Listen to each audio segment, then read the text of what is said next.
Some people think the loudest knock wins. They forget that the lull remembers who knocked first. The first sound that woke me wasn't the pounding on my front door. It was the deep vibration rolling through the hardwood floor beneath my boots, steady enough to rattle the framed photograph of my father sitting on the fireplace mantel. The clock beside my bed glowed 5:42 a.m. in pale blue numbers, while the smell of fresh coffee from the automatic brewer drifted through the hallway, mixing with the cool mountain air slipping through a cracked kitchen window. Then came another heavy thud, followed by a voice barking orders outside like the neighborhood suddenly belonged to someone else. I didn't rush. I didn't panic. I simply pulled back the bedroom curtain and looked down at my driveway. 14 men wearing matching jackets with the words Property Compliance Services stood in a line stretching from the sidewalk to my porch.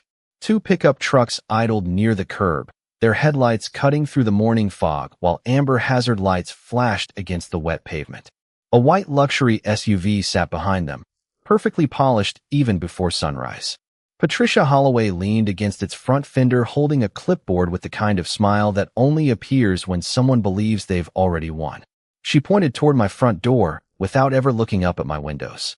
Another loud impact echoed through the house, sending tiny ripples across the coffee in my mug.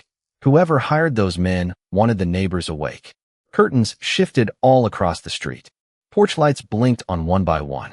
Cell phones appeared behind glass as people quietly recorded what they assumed would become another HOA victory. Patricia loved an audience. She always had. She treated our quiet Colorado neighborhood like her personal kingdom, where every mailbox, flower bed, and fence existed only because she allowed it. This morning, she wanted everyone watching as she erased the last homeowner who had refused to bow to her rules. A man near the porch unfolded a stack of paperwork and shouted that I had exactly 60 seconds to surrender possession of the property before they entered. His words echoed across the cold air with rehearsed confidence. But something about the way he kept glancing back toward Patricia told me he wasn't completely certain about what he had agreed to do. That tiny hesitation mattered. In my world, hesitation always meant someone hadn't been told the whole story. I set my coffee on the kitchen counter, listening to the quiet hum of the refrigerator and the faint ticking of the old wall clock my father had repaired every Thanksgiving since I was a kid. Everything inside the house felt calm. Outside, impatience grew louder with every passing second. Patricia checked her watch dramatically, then lifted her hand again as if she were directing a construction crew instead of standing on another man's property before dawn. She believed this morning would end with me carrying a single box down the driveway while she celebrated another victory for community standards. She had spent months pushing every boundary she could find, convinced that pressure always broke people eventually. What Patricia Holloway never understood was that patience is not surrender. Sometimes the quietest man on the block is simply waiting for everyone else to make the mistake they can't take back. And every single person standing outside my front door was already standing exactly where I needed them to be. My name is Ethan Walker, and until 3 years ago, almost nobody in this county knew my face. That was exactly how I wanted it. After 20 years in the United States Marine Corps, including assignments with Force Recon, I had grown tired of airports, briefings, radios, and the constant feeling that every quiet moment could disappear without warning. When my father passed away, he left me the one thing he had protected his entire life, a cedar house resting on 4 wooded acres just outside the subdivision line. He built most of it with his own hands in 1998. Every cabinet still carried tiny pencil marks where he measured twice before cutting once. The front porch swing squeaked the same way it had when my mother drank sweet tea there every summer evening. Even the old flagpole beside the driveway leaned a fraction of an inch to the east. Because my father insisted that perfection belonged to factories, not families. I spent months restoring the place instead of replacing it. Fresh cedar stain covered the exterior. I repaired the wraparound porch instead of tearing it down. Every Saturday morning smelled like sawdust, coffee, and damp mountain pine, while classic country music floated from the garage radio. The neighbors who actually took time to know me usually waved from their trucks, and that was enough conversation for an entire week. I never attended HOA meetings because my property was not governed by their association. The subdivision ended at the stone marker nearly 200 feet from my mailbox, something recorded in county maps long before Patricia Holloway ever became president. Most people understood that simple fact. Patricia refused to accept it. She believed every home visible from her entrance sign should answer to her authority, whether the law agreed or not. At first it was small things. She mailed welcome packets I politely returned unopened. Then came friendly invitations that slowly turned into official-looking notices. She complained about my workshop lights, even though they faced the opposite direction from the neighborhood. She objected to my American flag being illuminated after sunset despite federal flag etiquette recommending exactly that. She even suggested my pickup truck projected the wrong image for surrounding property values because it carried mud from Forest Service roads. I answered every letter the same way, with certified mail, copies of county records, and respectful language. I never raised my voice. I never insulted her. I simply quoted the law and kept every receipt, every envelope, every email, and every voicemail inside neatly labeled binders that filled one shelf in my study. Years in reconnaissance taught me that memory fades, but documentation never does. Patricia mistook that silence for weakness. She assumed that because I preferred fixing fences over arguing with strangers, I would eventually give in just to make the pressure stop. She never understood that discipline is quieter than pride. Long before those trucks rolled into my driveway that morning, she had already revealed exactly how she thought, exactly how far she was willing to go, and exactly where she would make the mistake that changed everything. The first letter arrived on a bright Monday morning, tucked neatly inside an expensive envelope with the HOA logo embossed in gold across the corner. The paper smelled faintly of fresh printer ink and perfume, as though Patricia believed even intimidation should look elegant. According to her, my mailbox violated community design standards. The problem was almost funny because my mailbox stood nearly 200 feet outside the subdivision boundary on county-maintained road frontage. I copied the county survey, highlighted the property line in yellow, mailed it back by certified mail, and thought the conversation had ended. It had not. 2 weeks later, another notice appeared claiming my security lights created excessive visual disturbance for nearby residents. The nearest subdivision home sat almost 400 yards away behind a line of mature pine trees that blocked the light completely. Again, I responded with photographs, county maps, and a courteous letter. Patricia answered with silence, then another complaint. Soon the rhythm became predictable. Every Friday, another envelope. Every Monday, another accusation. Fence appearance, tree maintenance, exterior paint approval, recreational equipment visibility. Each allegation ignored the same simple fact that my property did not belong to her association. I noticed something else as the months passed.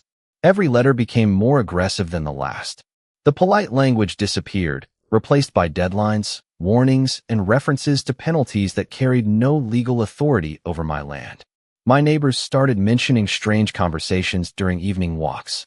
Patricia had begun telling people that I refused to cooperate with the community. She hinted that my property lowered home values. She suggested I planned commercial construction in the woods behind my house, even though the only sounds most mornings came from birds, wind moving through cedar branches, and my table saw humming quietly while I repaired old furniture. Rumors spread faster than facts, especially when repeated by someone wearing an official title. One afternoon, I found bright orange survey flags planted several feet inside my property line. They had not been there the previous evening. I carefully photographed each marker beside a measuring tape before removing them and placing every flag inside a storage bin in my garage. 3 days later, landscaping crews appeared near the entrance road claiming they had been instructed to prepare for future neighborhood improvements extending toward my driveway. The foreman looked genuinely confused when I showed him the county plat map. He apologized, packed up his equipment, and admitted Patricia had assured everyone the paperwork had already been approved. That conversation stayed with me because it revealed something important. She was no longer testing boundaries. She was building a story that other people believed without checking. Every contractor, volunteer, and board member only knew the small piece she handed them. Meanwhile, I quietly expanded my own records. Additional security cameras covered every approach to the property. Time-stamped backups copied automatically onto encrypted drives every night. Every certified letter, voicemail, photograph, and county document occupied its own labeled folder. Nothing dramatic happened for several weeks after that. In fact, the silence almost felt unnatural. The mountain air grew cooler as autumn settled across the valley, and golden leaves collected along my driveway, while mornings smelled of damp earth and wood smoke. Experience taught me that sudden silence rarely meant surrender. More often it meant someone had stopped arguing because they believed they had found a bigger move. Patricia was finished sending letters.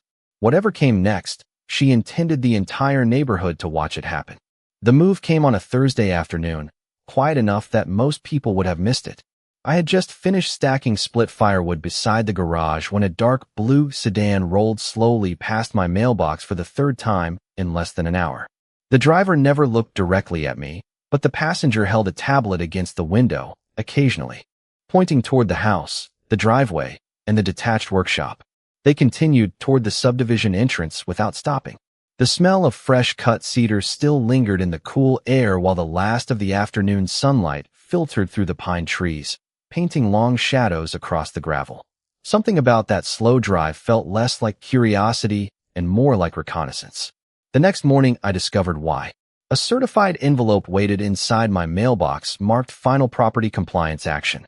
Patricia claimed an emergency vote by the HOA board had authorized immediate intervention because my home supposedly presented an ongoing threat to the surrounding community. The document cited violations that had never existed, referenced bylaws that did not apply to my property, and included a deadline that expired before the letter had even reached my mailbox. Whoever prepared it wanted urgency to replace legality. I called the county clerk before breakfast. She politely confirmed there had been no court order, no county enforcement action, and absolutely no authority allowing a private homeowners association to remove someone from privately owned property outside its jurisdiction. I thanked her, wrote down the time of the call, and filed another note inside my growing binder. 2 days later, one of my closest neighbors, an older rancher named Bill Harmon, stopped by in his dusty pickup. His weathered face carried the kind of concern that only comes from someone who has seen trouble before. He leaned against the tailgate and quietly told me Patricia had spent the previous evening meeting with contractors inside the clubhouse. She had been telling anyone who would listen that the county had finally approved action against my house, and that a professional property recovery team would handle everything before the following week. Bill did not believe her, but plenty of others did. Rumors had become facts simply because she repeated them with enough confidence. After Bill left, I walked the property one slow lap before sunset. Every security camera showed a steady green status light. Fresh backup drives rotated automatically inside the utility room exactly as programmed. Motion sensors recorded every approach to the porch, driveway, workshop, and front gate. Nothing had been installed overnight. Every piece had been carefully planned months earlier because I had learned long ago that preparation is never wasted, even on days when nothing happens. By Sunday evening, the neighborhood felt strangely restless. Small groups gathered near mailboxes instead of inside their homes. Patricia's white sport utility vehicle drove through the subdivision again and again, as though she wanted everyone reminded that something important was coming. Shortly before dark, I noticed several unfamiliar pickup trucks parked beside the clubhouse. Their magnetic company logos read Property Compliance Services, the same name printed across the jackets waiting outside my front door that cold Monday morning. By then I understood exactly what Patricia believed she had built. She thought she had assembled enough paperwork, enough witnesses, and enough hired professionals that confidence alone would make her version of reality become true. She had no idea that every step leading to my porch had already been preserved with far greater accuracy than any story she planned to tell afterward. Standing in my kitchen that morning, I could hear the muffled conversations outside growing more confident with every passing minute. Boots shifted across the wooden porch. Truck engines idled with a low mechanical hum that echoed through the trees. Somewhere across the road, a dog barked once before falling silent, as if even the neighborhood sensed something unusual unfolding before sunrise. I glanced at the security monitor mounted beside the pantry and watched every camera feed at once. 14 men remained spread across my driveway exactly as they had been for the last several minutes. Some held clipboards. Others carried tool bags. One repeatedly checked his phone while looking toward Patricia for instructions instead of toward the paperwork in his own hands. That tiny detail mattered more than anyone outside realized. Professionals who truly understand their authority do not keep asking someone else for reassurance. Patricia straightened her blazer and stepped forward with the confidence of someone performing for an audience. Several neighbors had gathered along the sidewalk wearing jackets over their pajamas, steaming coffee cups warming their hands while phones quietly recorded the scene. From their perspective, it probably looked official. Matching uniforms, company trucks, printed documents, calm voices. Everything had been carefully arranged to create the appearance of legitimacy. That illusion was Patricia's greatest weapon. She believed that if enough people accepted her version of reality, facts would eventually surrender. Another announcement came from the porch requesting immediate compliance. The wording sounded polished, almost rehearsed, but I noticed the man reading it skipped 2 lines before correcting himself. His eyes never left the pages because he clearly had not written them. I had seen that kind of uncertainty before, not only during my years in uniform, but throughout countless situations where people trusted instructions without verifying the foundation beneath them. Confidence built on assumptions always develops cracks under pressure. I carried my coffee into the study and opened the same fireproof cabinet that had quietly grown heavier over the past year. Inside sat rows of neatly labeled binders containing every certified letter, every county record, every survey, every recorded voicemail, every time-stamped photograph, and every response I had ever sent. Beside them rested multiple backup drives that had automatically copied every camera angle throughout the property overnight. The small green indicator lights blinked steadily, confirming another successful archive. Nothing had been left to memory. Nothing depended on opinion. Everything depended on documentation. I looked once more at the monitor showing Patricia smiling confidently near the front steps. She truly believed this morning marked the end of our disagreement. She expected fear, frustration, maybe even panic. Instead, she found a quiet house where the owner moved without urgency. Force Recon taught me many lessons over 2 decades, but one remained more valuable than all the others combined. Preparation begins long before the moment everyone else believes the story has started. This morning was never the beginning. It was simply the day every decision Patricia had made over the past several months finally arrived at the same address, and every camera surrounding that address was already preserving exactly what happened, 1 second at a time. The biggest misconception people have about military service is that they imagine every problem ends with someone charging forward. Real life taught me the opposite. The most valuable victories begin with observation, patience, and discipline long before anyone realizes a decision has already been made. As I watched the live camera feeds, I recognized familiar patterns that had nothing to do with uniforms and everything to do with human behavior. The man carrying the thick folder kept adjusting his grip because he was uncomfortable. 2 others avoided standing near the porch and instead lingered beside the trucks, quietly talking to one another. One repeatedly glanced toward the county road as if expecting another vehicle that had not yet arrived. Patricia noticed none of it. She saw matching jackets and assumed absolute loyalty. She heard her own voice louder than anyone else's. That kind of confidence often grows from never being challenged by facts. I walked into my home office and opened the bottom drawer of my father's old oak desk. Resting inside was a simple notebook with years of handwritten observations. Every unusual visit, every incorrect notice, every conversation with county officials, every interaction had been recorded with dates, times, names, and supporting documents. My father always believed that honest records outlast loud opinions, and after my years in Force Recon, I appreciated that lesson even more. Intelligence is built one detail at a time until the complete picture finally reveals itself. That was exactly what had happened here. Patricia thought she had spent months building a case against me. She had actually spent months building evidence against herself. The quiet beep from my phone confirmed another scheduled backup had completed successfully. Every security camera on the property stored copies in multiple locations. Motion sensors logged every movement across the driveway. Audio recordings synchronized with video timestamps down to the second.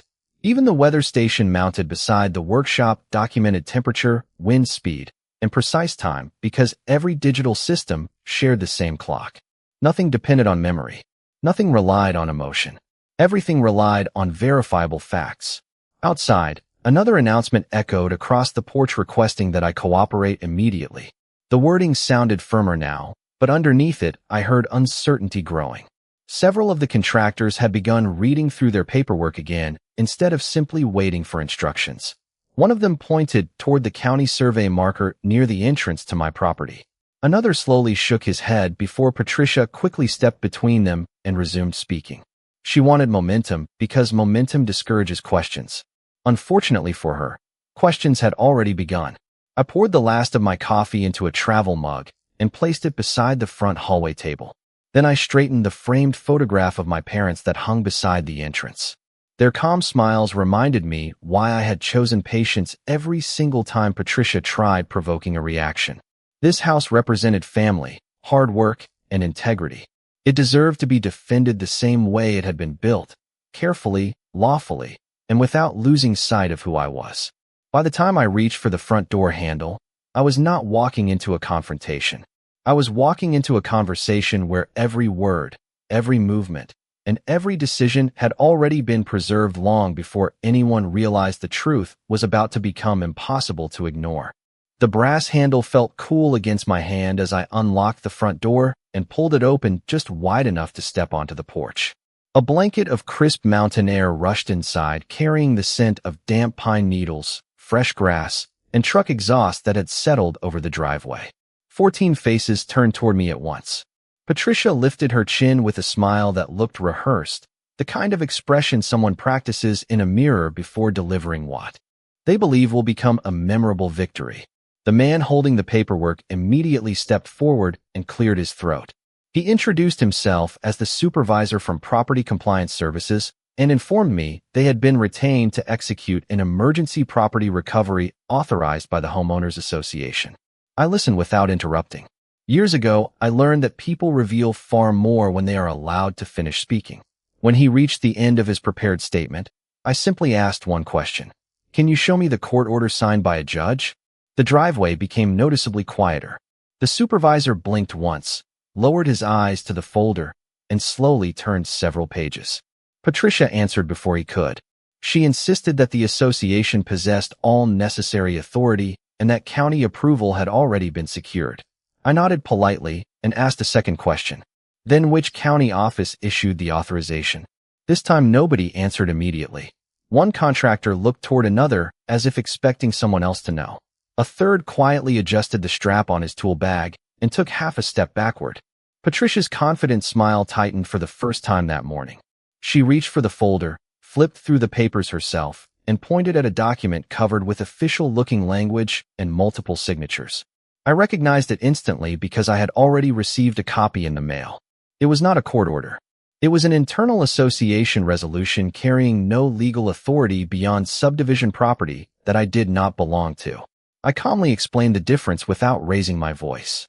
Then I removed a laminated county survey from the portfolio under my arm and held it where everyone could see the highlighted property boundary. The stone survey marker near the entrance matched the coordinates exactly. Several neighbors leaned forward from across the road. Even from a distance, I could see phones tilting to capture both documents in the same frame. The supervisor studied the survey much longer than Patricia seemed comfortable with. I watched his expression change from confidence to concentration. He asked if he could compare the map with the paperwork in his folder. Of course, I replied, handing him a second certified copy. He thanked me, something Patricia clearly had not expected to hear. The conversation shifted almost immediately. Contractors who had remained silent began asking practical questions about jurisdiction, permits, and county authorization. Patricia attempted to answer each one herself, speaking faster every minute. But every response created another question instead of closing the previous one. Momentum had changed directions. Nobody had argued. Nobody had shouted. Nobody had threatened anyone. The only thing standing in the middle of my driveway now was the growing difference between verified facts and confident assumptions.